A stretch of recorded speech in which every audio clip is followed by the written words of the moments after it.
गोविंद भगवान को एक गोपी के पति का जन्मदिन है।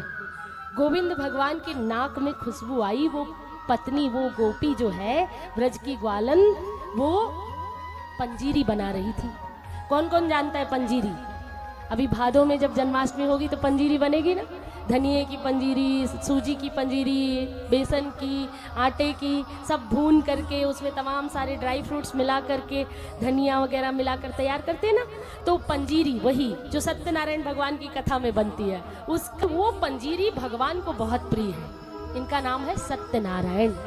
वो पंजीरी जो भी अपने घर में बना के नारायण को भोग लगाता है, नारायण उससे प्रसन्न हो जाते हैं। तुम 56 भोग ना लगा सको, पर थोड़े से आटे को पवित्र भाव से भून कर घी में, उसमें थोड़े मेवे मिष्ठान मिलाकर, तुलसी पत्ता मिलाकर के, गुड़ मिलाकर के जो पंजीरी तैयार करके एक कटोरी आप भगवान को भोग लगाओगे, उससे बहुत प्रसन्न होंगे। तो नारायण भगवान को बहुत प्रिय। एक गोपी के पति का जन्मदिन था, उसने सत्यनारायण कथा सुनने के लिए पंडित का निमंत्रण किया। तो कैसे कैसी भगवान की शरारतें हैं वो देखिए कि ब्रज वाले क्यों नहीं उन्हें भूल पाते हैं। तो वो पहुंच गए, कन्हैया के नाक में जैसे पंजीरी की खुशबू आई, उसी गोपी के दरवाजे 3-4 ग्वाल वालों को लेकर पहुंच गए। अरे ओ गोपी, ने एक पंजीरी दे दे। हाथ फैला दिया। अब कहने लगे, नहीं छूना नहीं कन्हैया, पता नहीं तूने स्नान किया है कि नहीं, कहाँ कहाँ से घूम कर आया है। ये सत्यनारायण भगवान का भोग प्रसादी है, कथा होगी, हवन होगा, उसके बाद पंजीरी मिलेगी। कन्हैया ने कहा, ए गोपी तू मान जाना, मैं ही तो सत्यनारायण हूँ, तू और कौन से सत्यनारायण की कथा सुनेगी, मुझे दे देना, बहुत मन कर रहा है खाने का। गोपी कहती, नहीं दूंगी, दूर हट जा, नहीं यशोदा मैया से शिकायत कर दूंगी, तू आज कुछ भी कर, मुझे पंजीरी दे दे, उसके बाद चाहे पिटाई करवा लेना। तू कहती नहीं दूंगी। तो फिर कन्हैया चले गए उपाय सोचने। अब गए, अपने 2-4-10 ग्वाल बालों को बुलाया, बोले क्या किया जाए। तो बोले चलो एक योजना बनाते हैं। गोपी ने एक मंडप बनाया था सत्यनारायण कथा के लिए। कदली के केले के खंबे लगाए थे, केले की एक फल केले के लाकर रखे थे, और चौक पुराया था। चौक पुराया यानी कि रंगोली बनाई, उस पर एक पाटा रखा, पाटे पर सिंहासन रखा, और सिंहासन में शालिग्राम रखे। सत्यनारायण भगवान की कथा सुनने की सारी तैयारी थी। अब आसन वगैरह सब बिछे थे, बस पंजीरी प्रसाद आए और पंडित जी आए, कथा शुरू।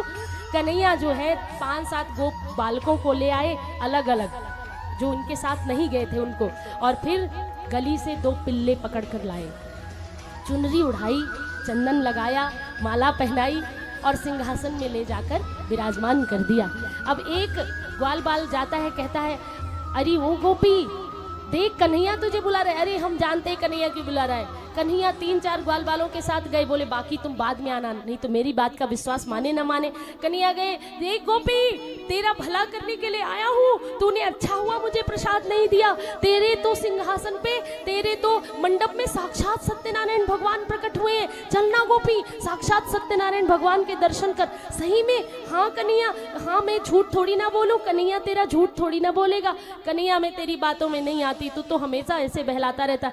अच्छा मेरी ना मान तो श्रीदामा से पूछ ले। श्रीदामा भी कहता है, अरे हाँ गोपी ये कन्हैया सही बोलता है, ये कभी झूठ नहीं बोलता, और ऐसे देख रहा है। दूसरा, अगर मेरी ना मानो तो मधुमंगल से पूछ लो। मधुमंगल दौड़ता हुआ आता है, अरे हाँ गोपी तेरे मंडप में ना सत्यनारायण प्रकट हुए हैं। अब गोपी को जब 4-5 लोगों ने यही बात कही, देख गोपी चले जाएंगे, पता नहीं थोड़ी देर के लिए तो आए होंगे भगवान दर्शन देने, तेरी सेवा से प्रसन्न होकर चलना। अब गोपी सब सुध बुध भूल गई, दौड़ी गई सत्यनारायण के दर्शन करने के लिए, और इधर कन्हैया जो पंजीरी का पूरा टोकरा लेकर के गायब। उधर गोपी जाती है तो देखती है ची ची करते हुए 2 गली के पिल्ले सिंहासन पर बैठे हैं। अब कन्हैया बाहर से दूर से कहता है, अरे ओ गोपी तू मुझे पंजीरी नहीं देगी, मेरी कथा सुनेगी और मुझे नहीं पंजीरी देगी। तो कन्हैया से गोपी कहती, मैं देख तेरा बदला लूंगी, आज मैं तेरे बाबा से मैया से तेरी शिकायत करूंगी। गोपी कहती है कि देख मुझे तो बहुत परेशान करता है। जब गोपी सो गई तो कन्हैया मनाने के लिए उसके घर में आए। अब जब इसने करवट बदली तो सोचा जाग रही कहीं कुछ कहना दे, तो पलंग के नीचे घुस गए तो देखा बड़ी बड़ी मटकियों में माखन भरा रखा था। अरे तो बड़ी चतुर निकली, इसने तो छींके पे माखन नहीं लटकाया, पलंग के नीचे रखी है। अब निकाल कर वहीं से खाना प्रारंभ कर दिया। अब गोपी जब आती है देखती है कुछ कंगन की, घुंघरू की, पाजेब पैंजनी की आवाज़ सुनी तो नीचे देखा, झांक कर नीचे देखा तो नंदनंदन बैठे माखन खा रहे। गोपी ने कहा आज नहीं छोड़ूंगी, दरवाजा बंद कर लिया और पकड़ लिया। पकड़ करके ले गई और कहती है देखो तुमने माखन चुराया ना मेरा। नहीं गोपी मैंने माखन नहीं चुराया। तो तू क्या कर रहा था पलंग के नीचे? अरे मैंने सोचा तू अकेली रहती है, तेरी सास भी बूढ़ी है, तेरे माखन में चींटियां चढ़ गई थी तो मैं तो तेरी सहायता करने आया था, तेरे माखन से चींटियां निकाल रहा था। बोले अच्छा, चींटियां निकालते निकालते इतना माखन गायब हो गया, तूने माखन खाया है? बोले नहीं खाया। अच्छा आज मैं तुझसे सारा काम कराऊंगी, देखो मैं तुझे छाछ भी दूंगी माखन भी दूंगी, लेकिन तुझे ना नाच कर दिखाना होगा। कन्हैया को जबरन कन्हैया के माथे पर चुंबन करती है। ए गोपी तुझे लज्जा नहीं आती, अकेले बालक पर अत्याचार करती है तू, और कहती है कि नाच कर दिखाओ। तो कन्हैया के पैरों में अपने घुंघरू बांध देती है और कहती नाच कर दिखाओ। कन्हैया नाच कर दिखाते तो ये छछिया भर छाछ दे देती है। छछिया भर छाछ, अंजुली में जितनी छाछ आए उतनी, और फिर वो पी लेते हैं। फिर कहते बड़ी मीठी है तो और नाच के दिखाओ, तब और दूंगी। अब नाच लिया गोपी, अब तो छोड़ दे। नहीं छोड़ूंगी, आज तेरी मैया से तेरी शिकायत करके रहूंगी। देख गोपी नाच भी नचा लिया फिर भी शिकायत करेगी। हाँ शिकायत करूंगी। और लंबा घूंघट डाल करके और चल पड़ती है हाथ पकड़कर। रास्ते में ले करके गई तो रास्ते में एक छोटा सा ग्वाल मिल गया। कन्हैया की कलाई दुख रही। कन्हैया बार बार कह रहे गोपी मेरी नरम कलैया तो छोड़ दे, बहुत दुख रही है, तूने बहुत जोर से दबा रखी है। नहीं मैंने तो ठीक से पकड़ी है। अच्छा तू बहाना कर रहा है। नहीं गोपी तू एक बार ऐसा कर, मेरा ये वाला हाथ छोड़ दे, दूसरा वाला पकड़ ले, ये वाला बहुत दुख रहा है। तो तू भागेगा तो नहीं? मैं बिल्कुल नहीं भागूंगा। अब मोटा सा घूंघट डाला है तो दिखाई भी नहीं दे रहा है, और आसपास क्योंकि ब्रज में जो है पर्दा प्रथा थी उस समय, अभी भी है घूंघट की। बड़े बुजुर्गों का मान सम्मान, घूंघट का अर्थ है कि अपने बड़ों की इज्जत करना। सब कोई फलाने की बहू जा रही है, सब कोई ना देखे, लज्जा। तो इस प्रकार से वो बहू जा रही थी तो उसने घूंघट कर रखा था। कन्हैया ने अपना हाथ छुड़ाया और बगल वाले बच्चे को कब तैयार कर लिया। बोले चॉकलेट दिलाने ले जा रही है, ये बहुत सारा माखन देगी और इसके साथ चला जा तू। तो वो जो छोटा बालक था, मैं भी तुझे बहुत माखन दूंगा, अपना सखा बना लूंगा, इसके साथ चला जा। तो उसकी कलाई और इसकी कलाई बराबर थी। कन्हैया ने अपनी कलाई छुड़ाई और उस बच्चे की कलाई गोपी के हाथ में पकड़ा दी। गोपी घसीटती हुई ले जा रही, चलो अभी तुम्हें तुम्हारी मैया से शिकायत करूं। अरे ओ नंदरानी देखो तुम्हारे लाला को रंगे हाथों पकड़ कर लाई हूँ। अरे ओ नंदरानी द्वार खोलो। अब नंदरानी आई दौड़ी। इधर कन्हैया दूसरे रास्ते से आकर के मुंह हाथ धुलकर चुपचाप चादर तान कर अपनी काली कमली तान कर सो गया। मैया ने देखा मेरा लल्ला आज बिना कुछ खाए पिए सो गया, लग रहा है थक गया होगा खेल करके। चलो लल्ला सो गया, देखती हूँ कौन गोपी आई है। गोपी कहने लगी अरे ओ नंदरानी तेरा ये ढीठ बालक मेरे घर में घुसकर चोरी कर रहा था, अब तो हद ही कर दी। पहले छीके पर रखी मटकियां तोड़ता था, अब तो बखार में कोठरी में रखी बेडरूम में रखी मटकियां भी ढूंढ लेता है ये। बोले तो गोपी तुम अंधेरे में क्यों नहीं रखती? मैं अंधेरे में रखती हूँ, परंतु ये जब जाता है ना तो उजाला हो जाता है, इसलिए अपने इस लाला को संभाल लो। जब ये कहने लगी तो यशोदा मैया को हंसी आ गई। यशोदा मैया हंसने लगी, किसे पकड़ कर ले आई है? तू बावरी हो गई है क्या? कन्हैया आंखें मलते हुए आए। मैया क्या हुआ, कौन आया है? बोले देखो ये तुम्हारी शिकायत लेकर आई है, पता नहीं किसको पकड़ कर लाई। अब ये सोच रही है कि मेरे साथ खड़ा है तो ऊपर से आवाज किसकी आ रही है। तो जैसे ही देखा इसने, मैया ने कहा अपना घूंघट उखाड़ कर तो देख, घूंघट उखाड़ कर देख किसे पकड़ कर लाई है। कहने लगी मैं तेरे लाला को पकड़ कर लाई हूँ, रंगे हाथों पकड़ कर लाई हूँ। अरे पहले देख तो ले। जैसे घूंघट उठाकर देखा, अपने ही देवर का हाथ पकड़े खड़े थे कन्हैया ऊपर खड़े। तो कन्हैया ने गोपियों को कहा ए गोपी देख, मुझे पकड़ने की चेष्टा मत करना। आज तूने मुझे पकड़ने की कोशिश की तो अपने ही देवर का हाथ पकड़कर खड़ी है। अगर दोबारा मुझे हाथ लगाया, दोबारा मुझे पकड़ने की कोशिश की तो तेरे ही पति का हाथ तेरे हाथ में पकड़ा दूंगा। चोरनी कहेगी मुझे चोर कहने। गोविंद भगवान को एक गोपी के पति का जन्मदिन है। गोविंद भगवान के नाक में खुशबू आई, वो पत्नी वो गोपी जो है ब्रज की ग्वालन, वो पंजीरी बना रही थी। कौन कौन जानता है पंजीरी? अभी भादों में जब जन्माष्टमी होगी तो पंजीरी बनेगी ना। धनिए की पंजीरी, सूजी की पंजीरी, बेसन की, आटे की, सब भून करके उसमें तमाम सारे ड्राई फ्रूट्स मिला करके, धनिया वगैरह मिलाकर तैयार करते हैं ना। तो पंजीरी वही जो सत्यनारायण भगवान की कथा में बनती है, वो पंजीरी भगवान को बहुत प्रिय है। इनका नाम है सत्यनारायण।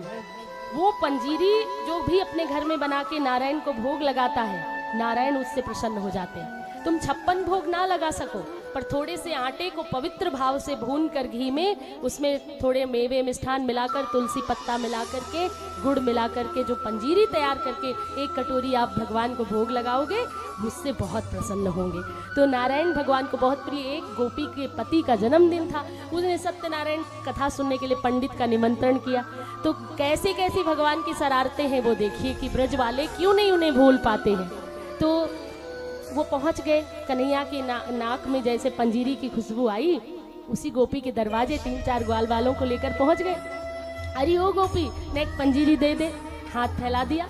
अब कहने लगे नहीं, चूना नहीं कन्हैया, पता नहीं तूने स्नान किया है कि नहीं, कहाँ कहाँ से घूम कर आया है, ये सत्यनारायण भगवान का भोग प्रसादी है, कथा होगी, हवन होगा, उसके बाद पंजीरी मिलेगी। कन्हैया ने कहा ए गोपी, तू मान जाना, मैं ही तो सत्यनारायण हूँ, तू और कौन से सत्यनारायण की कथा सुनेगी, मुझे दे देना, बहुत मन कर रहा है खाने का। गोपी कहती नहीं दूंगी, दूर हट जा, नहीं यशोदा मैया से शिकायत कर दूंगी, तू आज कुछ भी कर, मुझे पंजीरी दे दे, उसके बाद चाहे पिटाई करवा लेना।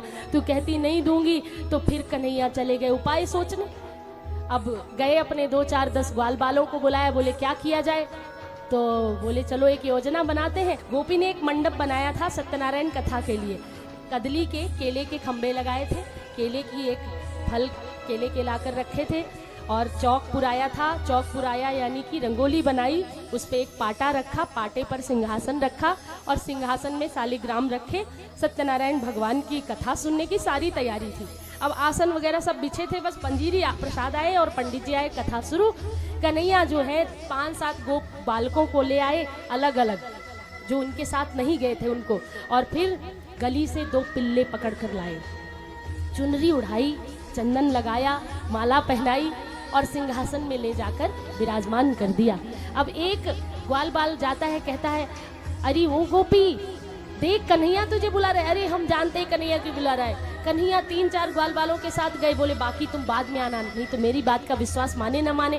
कन्हैया गए, देख गोपी तेरा भला करने के लिए आया हूँ, तूने अच्छा हुआ मुझे प्रसाद नहीं दिया, तेरे तो सिंहासन पे, तेरे तो मंडप में साक्षात सत्यनारायण भगवान प्रकट हुए हैं, चलना गोपी साक्षात सत्यनारायण भगवान के दर्शन कर। सही में? हाँ कन्हैया, हाँ मैं झूठ थोड़ी ना बोलूँ, कन्हैया तेरा झूठ थोड़ी ना बोलेगा, कन्हैया मैं तेरी बातों में नहीं आती, तू तो हमेशा ऐसे बहलाता रहता। अच्छा मेरी ना मान तो श्रीदामा से पूछ ले। श्रीदामा भी कहता है अरे हाँ गोपी ये कन्हैया सही बोलता है, ये कभी झूठ नहीं बोलता, और ऐसे देख रहा है। दूसरा, अगर मेरी ना मानो तो मधुमंगल से पूछ लो। मधुमंगल दौड़ता हुआ आता है, अरे हाँ गोपी तेरे मंडप में ना सत्यनारायण प्रकट हुए हैं। अब गोपी को जब 4-5 लोगों ने यही बात कही, देख गोपी चले जाएंगे, पता नहीं थोड़ी देर के लिए तो आए होंगे भगवान दर्शन देने, तेरी सेवा से प्रसन्न होकर चलना। अब गोपी सब सुध बुध भूल गई, दौड़ी गई सत्यनारायण के दर्शन करने के लिए, और इधर कन्हैया जो पंजीरी का पूरा टोकरा लेकर के गायब। उधर गोपी जाती है तो देखती है ची ची करते हुए 2 गली के पिल्ले सिंहासन पर बैठे हैं। अब कन्हैया बाहर से दूर से कहता है अरे ओ गोपी तू मुझे पंजीरी नहीं देगी, मेरी कथा सुनेगी और मुझे नहीं पंजीरी देगी। तो कन्हैया से गोपी कहती मैं देख तेरा बदला लूंगी, आज मैं तेरे बाबा से मैया से तेरी शिकायत करूंगी। गोपी कहती है कि देख मुझे तो बहुत परेशान करता है। जब गोपी सो गई तो कन्हैया मनाने के लिए उसके घर में आए। जब इसने करवट बदली तो सोचा जाग रही कहीं कुछ कहना दे, तो पलंग के नीचे घुस गए तो देखा बड़ी बड़ी मटकियों में माखन भरा रखा था। अरे तो बड़ी चतुर निकली, इसने तो छीके पे माखन नहीं लटकाया, पलंग के नीचे रखी है। अब निकाल कर वहीं से खाना प्रारंभ कर दिया। अब गोपी जब आती है देखती है कुछ कंगन की, घुंघरू की, पाजेब पैंजनी की आवाज़ सुनी तो नीचे देखा, झांक कर नीचे देखा तो नंदनंदन बैठे माखन खा रहे। गोपी ने कहा आज नहीं छोड़ूंगी, दरवाजा बंद कर लिया और पकड़ लिया। पकड़ करके ले गई और कहती है देखो तुमने माखन चुराया ना मेरा। नहीं गोपी मैंने माखन नहीं चुराया। तो तू क्या कर रहा था पलंग के नीचे?